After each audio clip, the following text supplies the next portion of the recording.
Christopher Nolan might just have the best filmography of all time.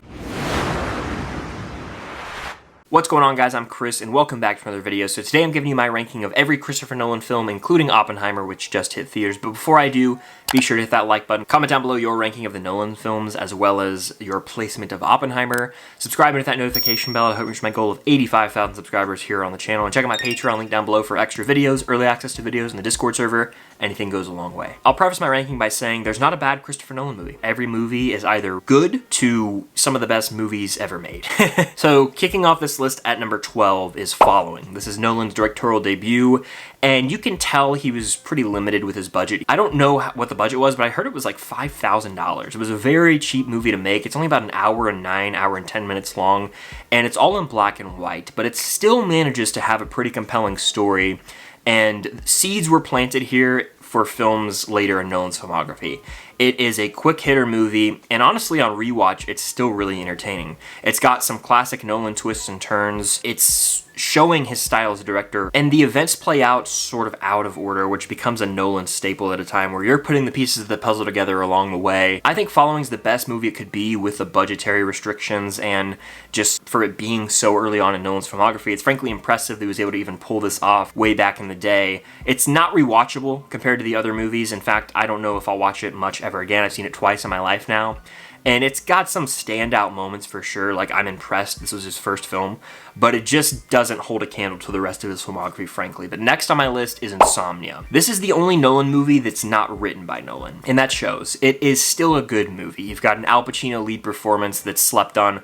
Robin Williams plays this sort of seedy, creepy character in the film, and it's a crime thriller above all else. Now, at times, the movie can feel a little generic, which is why it's lower on the list. It's like, it doesn't distinctly feel like Christopher Nolan at times. Again, I think that largely is due in part to the fact that he didn't write the film, but it still features some great performances from Pacino, Robin Williams, Hilary Swank is even in the film, and the mystery aspect of this is probably the standout for me. If you like, crime scene type movies, murder mysteries almost, this is kind of in the same light as those, but Pacino's performance is the standout here, suffering from insomnia, as the film's title sort of insinuate. He's in Alaska, so it's daylight all the time, he's having trouble sleeping, he can't, wrap his mind around this case. Seeing him sort of descent into madness over the course of the film is definitely a highlight for me, though same with the following film that I just mentioned.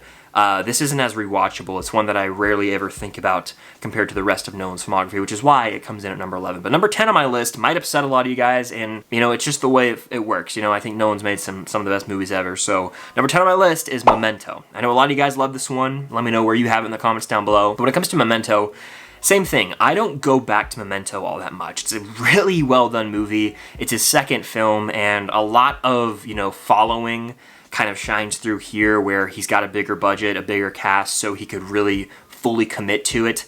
The movie can be confusing. I think the first time you watch it, it's a little jarring. And the movie's essentially told back to front. There's a bunch of different timelines going on. It's all Christopher Nolan, and I feel like this is the movie that put him on the map in terms of, oh, Nolan? He's probably going to try and blow your mind with his movies. So I respect it for what it is. It's the movie that, like I said, put him on the map.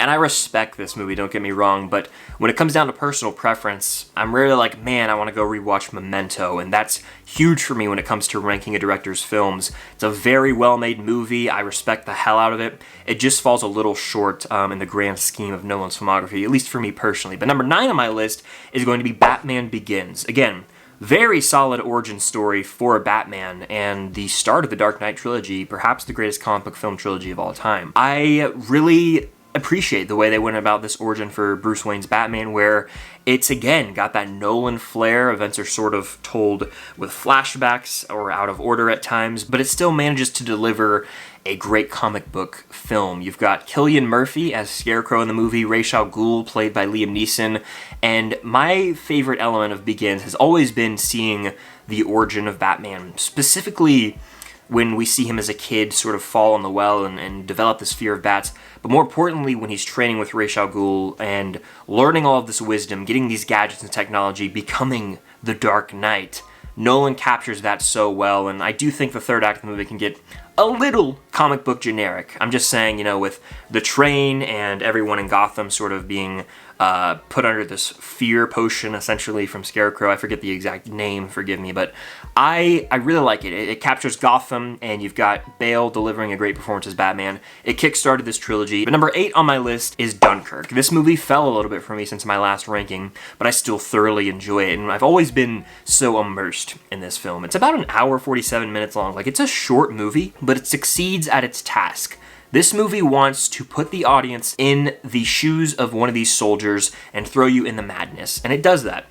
Obviously, this movie doesn't have the strongest characters, but that's not really the point to me. And I rarely say that with movies because I want to connect with the characters and all that, but this is a story-driven movie and almost really putting the audience in the horrors of war and fully having that on display right in front of our eyes. It locked me in from the start with a very intense score. It's riveting, frankly, with the dogfighting sequences, the scenes on the water. It visually is a Christopher Nolan movie, and yet again, what does he do? Sort of tells these events out of order with a loaded cast. Barry Keoghan has a small role here, Cillian Murphy, Tom Hardy, Harry Styles is even in this one. So I've always admired Dunkirk for portraying the atrocities of war, and we have like a front row view of that. Dunkirk's, it's a great war film. It is haunting at times, and I admire it a lot. It's definitely fallen a little bit on my Nolan ranking just because of the rewatchability factor, but Dunkirk is a movie that I feel a lot of people dismiss as one of his worst, when in reality it's a super well put together film. Coming in at number 7 on my list is going to be The Dark Knight Rises. This is one of those movies that people love to bash and just fully dismiss as Nolan's worst movie. I never understood the hate for it. It is a fantastic conclusion to this trilogy. Tom Hardy plays Bane wonderfully, and I gotta do this impression. It's a requirement. When Gotham is ashes, then you have my permission to die. I used to say that line all the time when this movie came out. Look, it's hard to follow up The Dark Knight, which we're going to talk about that here in a second, but The Dark Knight Rises shows us Bruce Wayne's Batman at a later stage in life. He's been retired, he's been out of the game for a while, but he's got to rise from the ashes and be the Dark Knight that Gotham City needs by the end of this movie. It contains one of my favorite Nolan scenes, one of my favorite scenes in movies, where he rises up out of the pit and everyone is chanting for him and he doesn't take the rope. That scene, if you're ever feeling down in the dumps, if you ever want a motivation boost, I promise you, you throw that on, you'll be jumping up and down in your house, in your car, you'll want to run through a brick wall wherever you are. It's a very well done scene. I even like Catwoman in the film. People love to bash on her. Look, this is a great movie. You could argue about, oh, there's some plot holes in the final act, but it is a super fitting conclusion. I remember when I was 12 and this movie came out, my mind was blown in the cinema. It is a great movie. I will be defending it to the end of time, and I think a lot of people agree. Let me know where you place Dark Knight Rises. Number 6 on my list is Tenet. This was a few spots higher in my last ranking. I haven't seen it since theater, so I've seen the movie twice. I haven't rewatched it since the last time I made a Nolan ranking on the channel, I guess. I always have liked Tenet. The first time I saw it, I was a little confused, and then I went back and watched it night 2, and I was like, oh, I picked up on so much more and was able to process it all a lot easier. This is a fascinating concept, and leave it to Christopher Nolan to truly melt our brains in the cinema. This is probably his most confusing film, the one that requires your utmost attention above all else, and a movie that can get a little crazy and sometimes convoluted.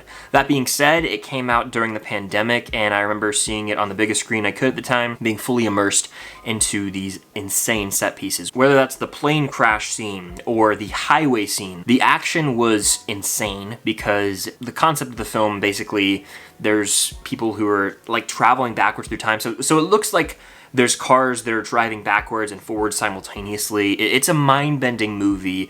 Robert Pattinson is amazing. John David Washington gives a great performance. And the one thing I'll knock for the movie is it's a little hard to actually hear the dialogue. You gotta go subtitles. And I haven't watched the movie with subtitles. I bet it'll be a whole new experience when I actually can fully understand what people are saying in this movie. But no, it is grand, and to me, this was a movie where Nolan was pushing the boundaries for what action movies can be on the big screen. It was so big budget, and it shined through. The concept still blows my mind, and I actually cared about the characters. I know a lot of people complain about the character development in the film. I connected with them personally, and I found this movie to be one hell of a ride. It was a great way to sort of get back in the cinema during the whole pandemic. And of course, I have to mention the score by Ludwig Göransson. I listen to this thing anytime I want to work out. The track Posterity, it's like 16 minutes long or something insane. One of, if not the best Nolan scores for a movie. Tenet. I still don't know how it didn't get nominated for any Oscars. It is a character in the film in and of itself and literally moves you through the movie. This one is special, and I've been having a hankering to rewatch Tenet over the past few days, so I might have to do that this weekend. But anyway, coming in at number 5, breaking us into the top 5, Interstellar. I think I had this at 6 last time.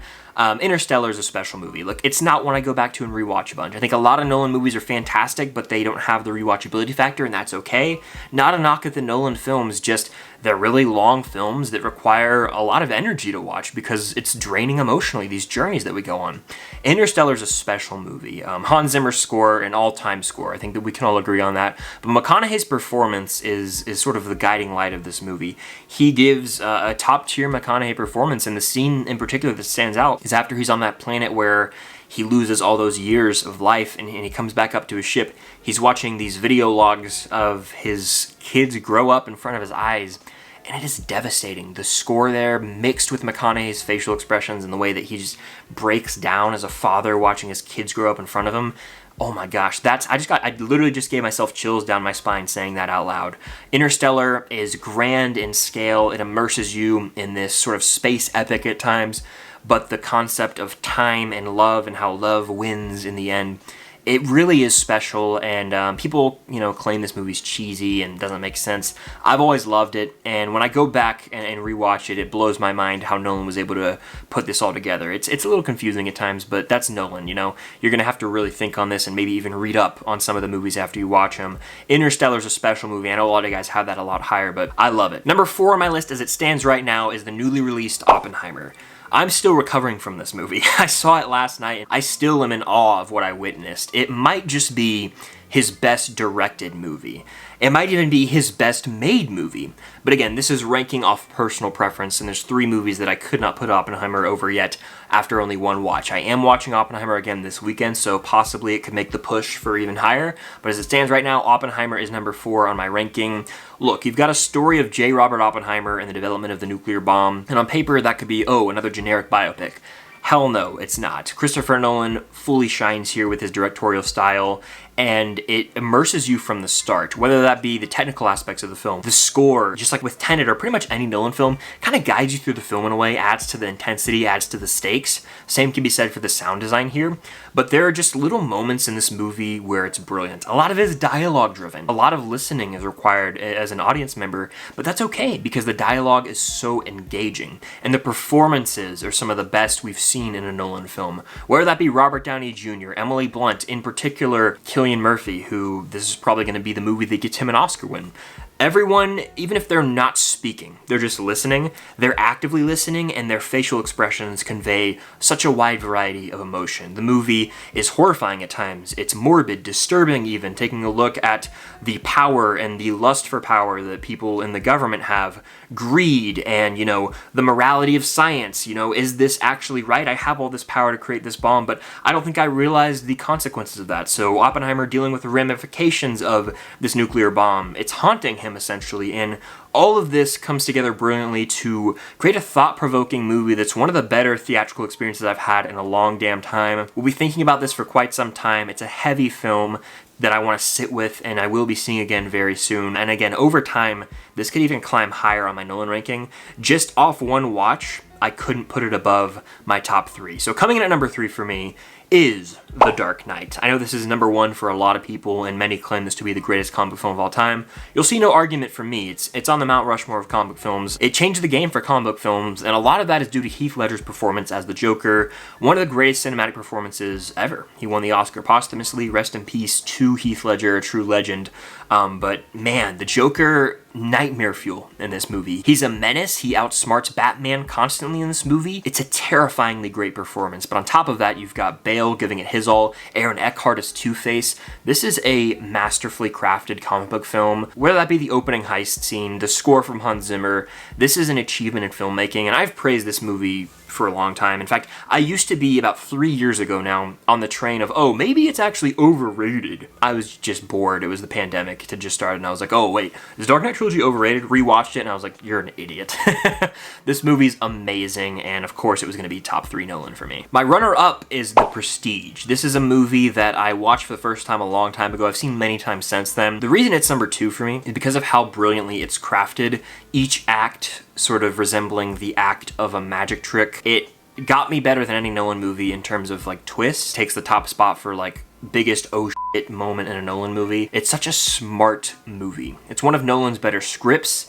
The performances from Hugh Jackman and Christian Bale, outstanding here. Michael Caine, I haven't mentioned him this whole video. He's like the guy that's in most Nolan films, and he is amazing here as well. I love how The Prestige sort of conquers 2 rivaling magicians and how greed can get the best of you sometimes, and the desire to outdo someone, maybe even jealousy factors into this. There's a romantic rivalry, you know? It all around, it has everything I love about a good drama, thriller, mystery, even a bit of horror vibes at certain times in The Prestige.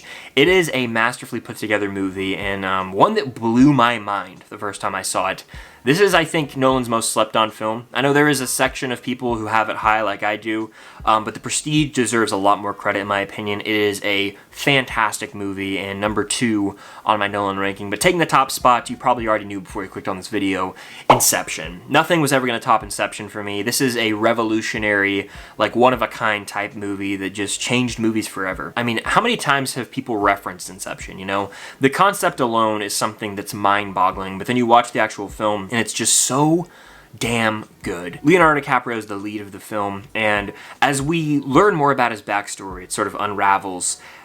He's got a very haunted past. Him kind of having to come to terms with that over the course of the film and maybe let go of some things. Great character arc for him. But above all else, this movie visually is insane. I mean, I don't even know how some of this was pulled off to this day. The choreography of the fights, the precision with which this film had to be directed and written because of all the different layers and essentially dream heists that go down. Like, this is one of the most original concepts I've ever seen brought to life in a movie, and a lot of that is propelled by Hans Zimmer's score.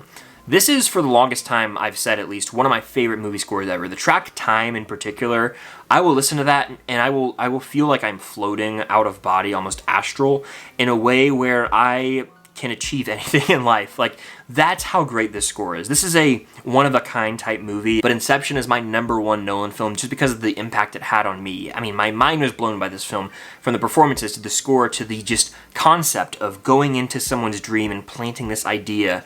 It's beautiful. It is a fantastic film, and it will probably always be my number 1 Nolan movie. I don't go back and rewatch it all that much, but I think if I rewatch this one too much, it could take away the charm of it and sort of this magical escapist feel where I go to this movie every few years and I have my mind blown again and again. It is my favorite Nolan movie, taking the top spot on this ranking. But that's going to do it for my ranking of all 12 Christopher Nolan films. Let me know in the comments down below your ranking, as well as where does Oppenheimer land for you. Subscribe and hit that notification bell to help reach my goal of 85,000 subscribers here on the channel. It will mean a lot. And of course, stay tuned for more content coming very soon, including on the Patreon, which you guys check out down below. Anything goes a long way. Got the Discord server, extra videos, early access to videos, all that good stuff.